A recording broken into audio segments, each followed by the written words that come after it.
Newsletter, Serious Business. Newsletter, Serious Business. Newsletter, Serious Business. All right. Okay, Newsletter, Serious Business. Welcome, everyone, to episode number 1. Tonight we have a very special guest to join us. His name is Cold Comfort. How's it going, everybody? Yes, Mr. Doom, Dr. Doom over here. Tonight we're just going to discuss some simple things that have been requested by the lobby. And first off, Just wants to give off a mention to someone. Just? Yeah, hey guys. I got a message from Chow Racing this week, and he just wanted to say thanks to the whole lobby for letting him make the name for the GT5 clan, and he's really excited about that. And so I just wanted to give a shout out to him, and also say thanks from him to the whole lobby. So thanks, lobby. It's going to be a damn shame if there isn't a clan system in that game. It really is. I hope there is a team or clan system. That'd be pretty So do awesome. I'll join. Absolutely.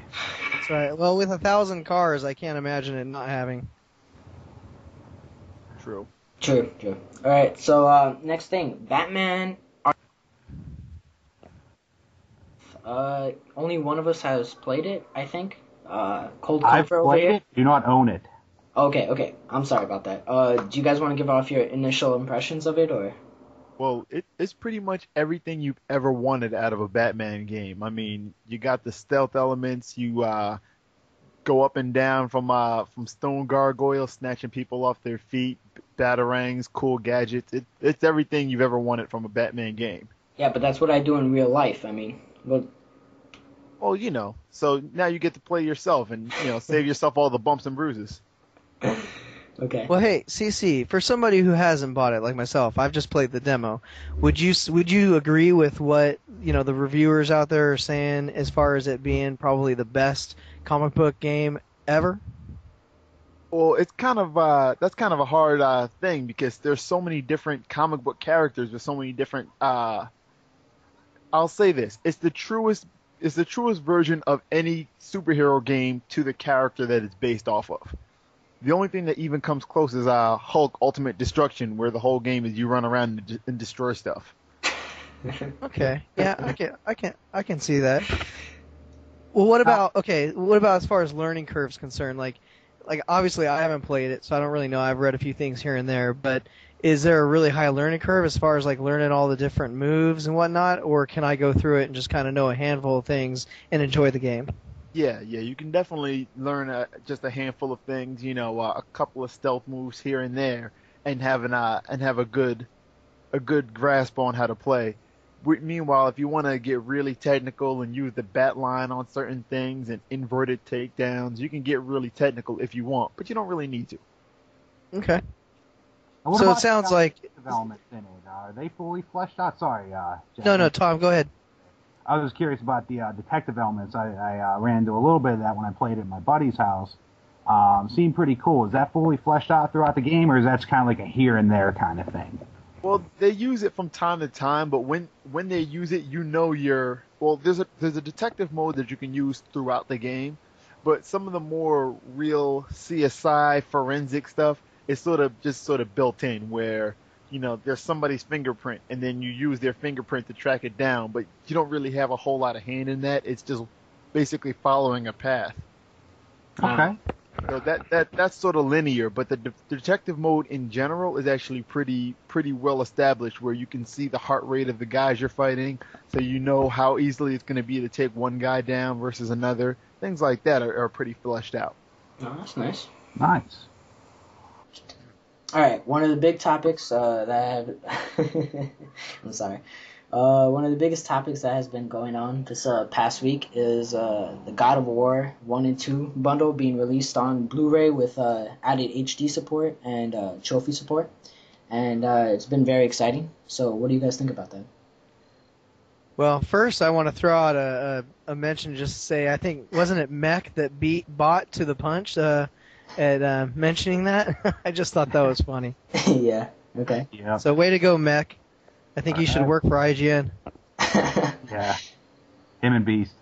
That's right. Yes. And Cold Comfort. Yeah. Yep. But yeah, well, to answer your question, I mean, that's huge. I got the news on that, and I thought to myself, gosh darn it, why did I go and pick up God of War 1 and 2 for my PS2 backward compatibility? I picked it up early this summer and was like, darn.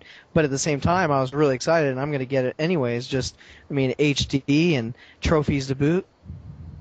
Okay, yeah. So what about you, Cold?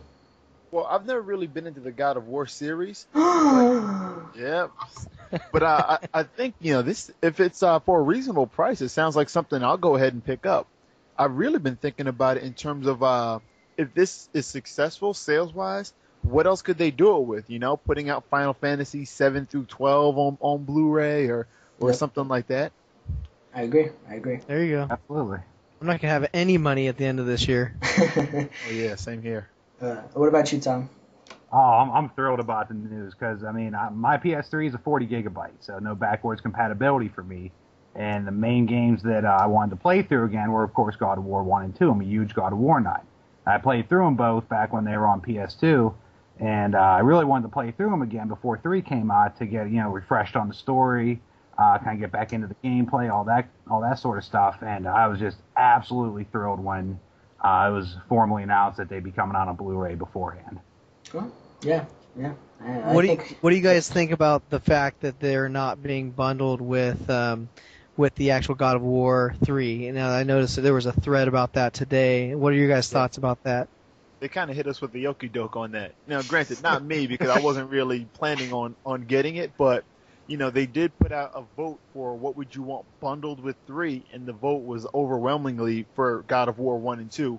So now that they're releasing it separately, they're doing it for the money, and they're going to get the money. So you can't really be that mad. You know why they're doing it, and we're going to go out and buy it anyway. Yeah, most of us would probably make that same decision if it was our business, huh? Yeah, but you have to think about it, Cold, is that most gamers, right? If they have their hands on God of War 3, will they really go back and play God of War 1 and 2? That's kind of what I've been saying all along. Like when I pick up God of War 3, if 1 and 2 were bundled with it, I wouldn't want to play them beforehand. I'd be coming home all excited and bust out God of War 3, pop that in my PS3 and play. This gives everybody a chance to play through it before God of War 3 comes out, instead of having to make the decision, do I play 1 and 2 or do I play 3 right away?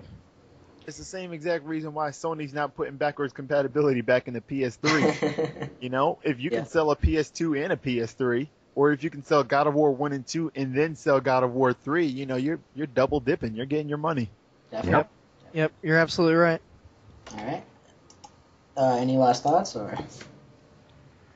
I'm just really excited to see what they're going to do as far as as far as the HD quality is concerned, and is the music going to sound better, and is what are the trophies going to be like? That'll be real interesting to see how they do the trophies. Yeah. You know what? I didn't think about that with the sound aspect. I wonder if they're going to add Dolby Digital, or even go as far as maybe True HD or anything like that. The game sounds incredible to begin with. It has a great soundtrack, great sound effects, but I wonder if they're going to do anything with that to clean that up a bit. Well, I will say this much, that I haven't played all the way through the games. I bought the PS2 versions earlier this summer, and I will say that I was impressed with the quality of the visuals just from the PS2 versions. So I can only imagine that the HD on the 720p Blu-ray disc is going to be, so much nicer. Yeah, definitely. All right, well, we're just going to have to wait and find out. So,